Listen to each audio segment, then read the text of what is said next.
अस्सलाम वालेकुम। आज हम लोग क्या कर रहे हैं, एसक्यूएल को इंस्टॉल करने जा रहे हैं। ठीक है, तो गौर से देख लीजिएगा हम किस तरीके से किन किन स्टेप्स को फॉलो कर रहे हैं एसक्यूएल को इंस्टॉल करने के लिए। सबसे पहले मैंने सेटअप को रखा हुआ है ड्राइव के अंदर। ड्राइव में मेरे पास ये रहा सेटअप पड़ा हुआ है, कहाँ रहा, ये रहा एसक्यूएल सर्वर मैनेजमेंट स्टूडियो। ठीक है, इसको हम दो पार्ट में इंस्टॉल करेंगे। पहला पार्ट हमारे पास क्या है, पहले हम लोग क्या करेंगे, एसक्यूएल सर्वर को इंस्टॉल करेंगे, फिर उसके बाद हम लोग मैनेजमेंट स्टूडियो को इंस्टॉल करेंगे। ठीक है, तो मैं यहाँ पे क्या कर देता हूँ, एसक्यूएल सर्वर को सेटअप को रन कर देता हूँ।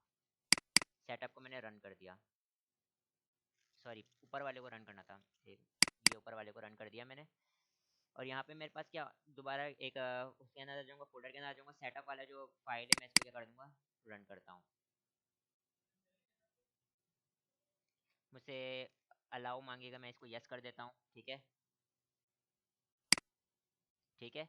और अब मेरे पास वेट करता हूँ, एक विंडो ओपन होकर आएगी।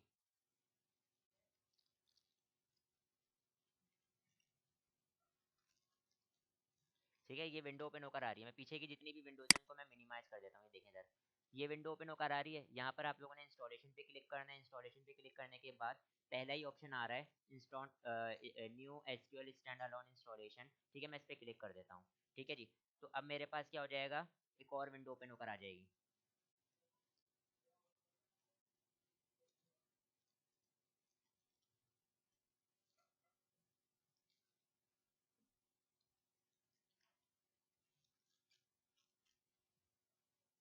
ये आ गई।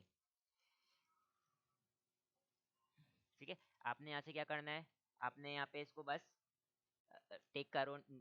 टिक कर दोगे तो इसका मतलब ये जो भी अपडेट्स आ गई आप लोगों को आपको पता लगती रहेगी। आपने इसको बगैर टिक किए क्या कर देता हूँ, नेक्स्ट कर देता हूँ।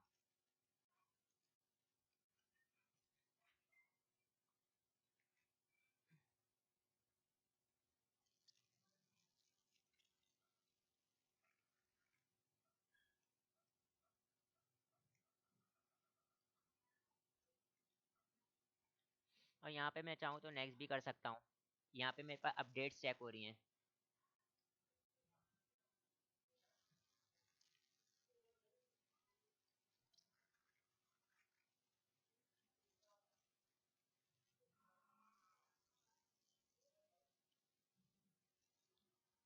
ये जारी, जब तक ये सारी हो नहीं जाती हैं हमारे पास नेक्स्ट नहीं आएगा। थोड़ा वेट करना पड़ेगा जब तक कि ये सारी चीज़ें नहीं हो जाती। अच्छा, ये लेफ्ट साइड में आपके पास ये जितनी भी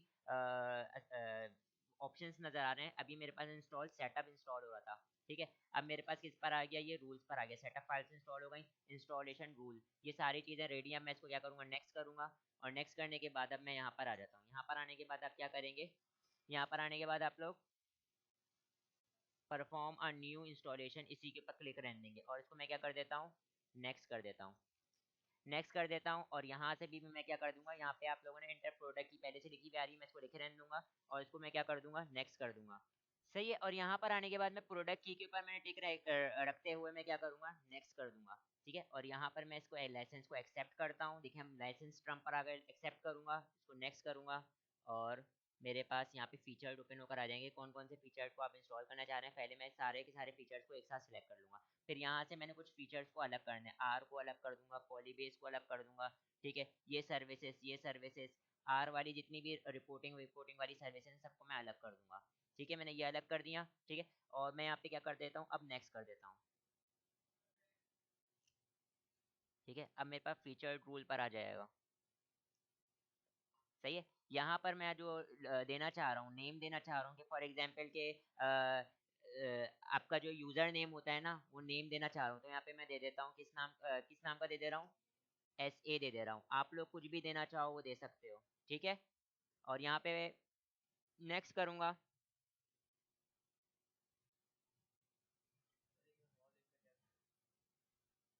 खुद ही उसने डिफॉल्ट लेकर आ गया। ठीक है, अच्छा, यहाँ पर आने के बाद मैं जितनी भी चीज़ें मैनुअली उन सबको मैं क्या कर दूंगा, ऑटोमेट कर दूंगा। ठीक है, सारी चीज़ों को मैं ऑटोमेट करने के बाद मैं क्या कर दूंगा, नेक्स्ट कर दूंगा। ठीक है, और यहाँ पर देखें इधर मिक्स मोड रखूंगा। मिक्स मोड से मुराद ये है कि मेरे पास विंडोज ऑथेंटिकेशन से भी ओपन हो जाएगा, और जो मैंने पासवर्ड दिया था ना ऐसे, और मैं 1 2 3 पास करूंगा, पासवर्ड भी रख दिया तो उससे भी मेरे पास क्या हो जाएगा, लॉगिन हो जाएगा। और यहाँ पे मैंने क्या करना है, ऐड करंट यूजर, तो जो भी करंट यूजर होगा यहाँ पर आ जाएगा। आ गया मेरे पास, एडमिन सेलेक्ट होकर आ गया। आपने क्या करना है, नेक्स्ट करना है, और ये मेरे पास इंस्टॉलेशन के लिए रेडी है, देख रहे हैं आप लोग, ठीक है। और मैं यहाँ से अब इसको क्या कर दूंगा, इंस्टॉल कर दूंगा। तो ये मेरे पास क्या होने लग जाएगी, इंस्टॉलेशन होने शुरू हो जाएगी। और उस वक्त तक वेट करूंगा जब तक ये पूरा कंप्लीट नहीं हो जाता। तो ये मेरे पास अभी सेटअप इंस्टॉल हो गया एसक्यूएल का, ठीक है। तो आप लोगों ने इसी तरीके से सेटअप को इंस्टॉल करना है एसक्यूएल के। जब आपके पास एसक्यूएल का सेटअप इंस्टॉल हो जाएगा तो आप लोगों ने फिर क्या करना पड़ेगा, मैनेजमेंट स्टूडियो को इंस्टॉल करना पड़ेगा, ठीक है। मैं यहाँ पे इसको रिकॉर्डिंग को पॉज कर दे रहा हूँ कि ये जब तक ये जैसी कंप्लीट होगा जो जो विंडो आएगी फिर मैं आप लोगों को रिकॉर्डिंग ऑन करके दिखाऊंगा। हाँ जी, मेरे पास जब इंस्टॉल हो जाएगा तो इस तरीके का एक विंडो आएगा, कंप्लीट हो चुकी है मेरी इंस्टॉलेशन। मैं यहाँ से इसको क्या करता हूँ, क्लोज कर देता हूँ, ठीक है। और अब इसको भी मैं क्या कर देता हूँ, क्लोज कर देता हूँ, सही है। और मैं यहाँ पर आता हूँ हमारे फोल्डर में जहाँ पे मेरे पास वो रखा हुआ था एचक्यूएल सर्वर का, क्या कहते हैं उसको, ये रहा, सेटअप रखा हुआ था। मैं यहाँ पर आने के बाद मैं क्या करता हूँ, मैनेजमेंट स्टूडियो को मैं क्या कर देता हूँ, रन कर देता हूँ। ये रहा एसक्यूएल मैनेजमेंट स्टूडियो, ठीक है।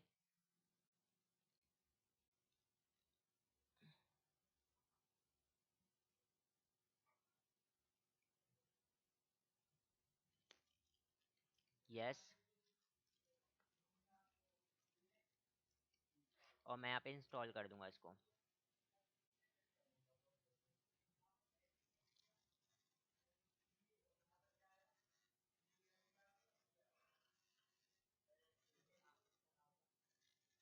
पहले अभी इंस्टॉल तो करना सीख जाओ पहले। अच्छा जी, ठीक है। तो ये मेरे पास क्या हो गई, इसकी इंस्टॉलेशन स्टार्ट हो गई है, ठीक है। जब ये कंप्लीट हो जाएगा तो फिर मैं एसक्यूएल सर्वर को यूज़ कर पाऊंगा, सही है।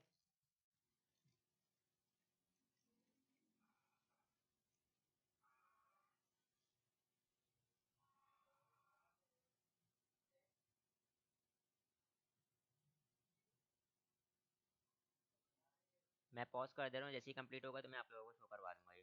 देखिए जी, ये मेरे पास क्या हो चुका है, इंस्टॉल हो चुका है। इस तरीके की वीडियो आपके पास जो है वो विंडो आ जाएगी। क्या कह रहा है, restart required is in order to complete setup, ठीक है। अगर मैं रिस्टार्ट कर दूंगा तो मेरी वीडियो भी चली जाएगी, ठीक है। इसलिए मैं क्या कर दूंगा, यहाँ से क्लोज कर दूंगा, बाद में इसको रिस्टार्ट होता रहेगा, ठीक है। मैं यहाँ से इसको क्लोज कर देता हूँ। अगर मेरे पास क्या हो चुका है, सेटअप इंस्टॉल हो चुका है। अगर आपने चेक करना है कि सेटअप आपका इंस्टॉल हुआ है या नहीं, तो मैं यहाँ पर आता हूँ, एस एस एम एस, देख रहे हैं आप, आ रहा है। मैं इस पर क्लिक करता हूँ, मेरे पास क्या हो जाएगा, एसक्यूएल सर्वर स्टार्ट हो जाएगा, ठीक है। मैंने मिक्स मोड रखा था। मिक्स मोड से मुराद है कि मैं विंडोज ऑथेंटिकेशन से भी लॉगिन कर सकता हूँ, या जो मैंने आईडी और पासवर्ड, यूजर नेम और पासवर्ड मैंने सेटअप के दौरान ड्यूरेशन में पास किया, तो उससे भी लॉगिन कर सकता हूँ। तो मेरा यूजर नेम क्या रखा था सेटअप के दौरान, SA, और पासवर्ड रखा था 123। तो मैं इसको यहाँ से भी लॉगिन कर सकता हूँ, ठीक है। अच्छा, फर्स्ट टाइम ओपन हो रहा है तो इसलिए थोड़ा बहुत टाइम लगेगा,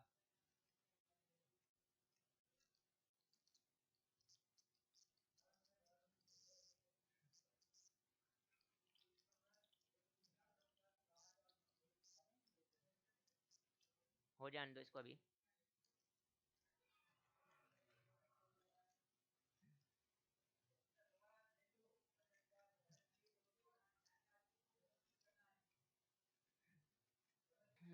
देखने, मेरे पास इस किस्म की विंडो आ गई है, और इसके पास क्या कर रहा है, लॉगिन पैनल आ गया।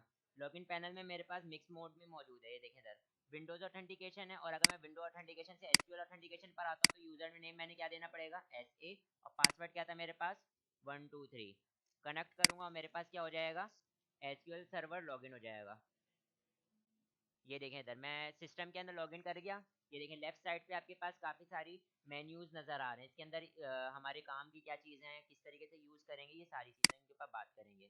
बात क्लियर है। अब अगर मेरे पास देखें इधर, मैंने आपको क्या कहा था कि यहाँ ये मेरे पास क्या है, वो मैनेजमेंट स्टूडियो, ये वो सॉफ्टवेयर है जिस पे रहते हुए हम अपने पूरे डेटाबेस को क्या कर रहे होंगे, मैनेज कर रहे होंगे, ठीक है।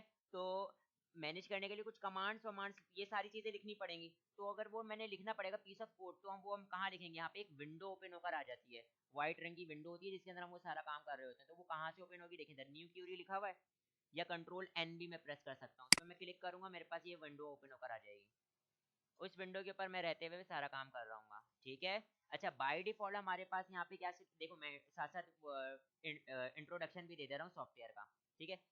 जो हमारे काम की चीज़ है ना, मैं वो समझा देता हूँ आप लोगों को, सही है। सबसे पहले देखें इधर ये जो विंडो आ रही है सारी, यहाँ पे आप लोग क्या करेंगे, यहाँ पे आप अपनी कमांड्स लिख रहे होंगे, ठीक है, कमांड्स लिख रहे होंगे। और कमांड्स लिखने के बाद देखें कमांड्स यहाँ पे लिख रहे होंगे, जो करंट डेटाबेस सिलेक्ट हुआ है। देखें इधर एक मैनेजमेंट स्टूडियो एक से ज्यादा डेटाबेसेस को क्या कर सकता है, डील कर सकता है, ठीक है। मतलब एक मैनेजमेंट स्टूडियो को यूज करते हुए हम लोग 5 से 6 10 12 जितने मतलब है कि एप्लीकेशन के डेटाबेस हैं उनको क्या कर सकता हूँ मैं, डील कर सकता हूँ। तो यहाँ पर ये जो ये पैरामीटर है ना, ये देखिए मैंने इसका होवर करा तो क्या लिखा हुआ है, अवेलेबल डेटाबेस। तो जिस करंट डेटाबेस में मैं काम कर रहा हूँ वो कहाँ से पता लगेगा, यहाँ ड्रॉप डाउन से पता लगेगा कि कौन से डेटाबेस में मैं करंट मौजूद हूँ। फॉर एग्जांपल मैं चेजअप के डेटाबेस पे काम कर रहा हूँ, सही है। तो जो भी कमांड लिखूँ वो चेजअप वाले डेटाबेस पे इफेक्ट करे, तो इसका मतलब यहाँ पे मैंने इंश्योर करना पड़ेगा कि पहले यहाँ पे क्या यूज हुआ हुआ, चेजअप वाला डेटाबेस सिलेक्ट हुआ हुआ। बात क्लियर है। फिर उसके बाद ये जो ऑब्जेक्ट एक्सप्लोरर ओपन हुआ हुआ नजर आ रहा है, ऑब्जेक्ट एक्सप्लोरर ओपन हुआ हुआ नजर आ रहा है, ये मेरे पास क्या होता है, यहाँ पर मेरे पास सारे के सारे डेटाबेसेस नजर आ रहे होते हैं, मेरे सिस्टम के अंदर कितने डेटाबेस हैं। अगर मैं इसके ऊपर इस देखें डेटाबेसेस लिखे मैं और यहाँ पे प्लस लिखा हुआ है, इसका मतलब मैं इस पर क्लिक करूंगा तो अंदर फाइलें निकलेंगी। अभी मेरे पास कितने डेटाबेस मौजूद हैं, कोई भी डेटाबेस मौजूद नहीं है, क्योंकि अभी मैंने कोई डेटाबेस नहीं बनाया। समझ में आई, कोई डेटाबेस नहीं बनाया। डेटाबेस क्या होता था, कलेक्शन ऑफ अ डाटा, ऐसी जगह जहाँ पे मैं अपने बहुत सारे डाटा को कलेक्ट करके रख सकूं, सही है, किसी भी एप्लीकेशन के डाटा को, ठीक है। अच्छा, दूसरी चीज, मैं जो भी क्यूरी लिख रहा हूँ XYZ, फॉर एग्जाम्पल मैंने ये एक लाइन क्यूरी की लिख दी, मैंने यहाँ पे दूसरी लाइन भी क्यूरी की लिख दी, यहाँ पे मैंने तीसरी लाइन भी क्यूरी की लिख दी, ठीक है। अब यहाँ पे जितना भी मैं कोड लिख लूँ, इसको रन कैसे करूंगा, मैं इसको पर्टिकुलर कोड को सिलेक्ट करके एग्जीक्यूट कर दूंगा F5। पर्टिकुलर कोड को पहले मैंने सिलेक्ट करना पड़ेगा फिर रन करना पड़ेगा।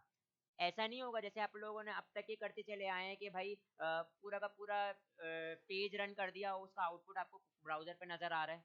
ऐसा नहीं होगा, आप लोगों ने पर्टिकुलर कमांड को पहले सिलेक्ट करना पड़ेगा फिर रन करना पड़ेगा। अच्छा, मैं अगर इस कमांड को एग्जीक्यूट, जो मैंने लिखा है उसको पकड़ के मैं एग्जीक्यूट करता हूँ, तो उसका आउटपुट आपको वहीं पर नजर आ जाएगा कि अगर कुछ एरर आ रहा है या जो भी आ रहा है, तो देखिए इधर नीचे आपके पास एक विंडो आ जाएगी, उसके अंदर उसका एरर लिखा हुआ नजर आ रहा होगा, ठीक है जी, एरर लिखा हुआ नजर आ रहा है, सही है। यहाँ से आप लोग इसको ऊपर वाली विंडो को जूम कर सकते हैं, नीचे वाली विंडो को जूम कर सकते हैं, सही है। तो अभी तक के आपके काम की यही चीज थी, मैंने आपको बताया कि मास्टर डेटाबेस हमारे पास सिलेक्ट हुआ होता है बाय डिफॉल्ट, और अगर जिस डेटाबेस में काम करना है मैंने पहले सिलेक्ट करना पड़ेगा। ये जो पोर्शन है ये हमारे पास पूरा का पूरा क्या होता है, डेटाबेस वगैरह सारी चीजें यहाँ पे मौजूद होती है, यहाँ से आप देख सकते हो, ठीक है। या ये जो विंडो है, अगर ये विंडो आपके पास बंद कर दूं, सही है, तो इसको यहाँ से न्यू क्यूरी करके ओपन कर सकते हो, अगर एक और चाहिए तो न्यू क्यूरी करोगे एक और ओपन हो जाएगी, सही है।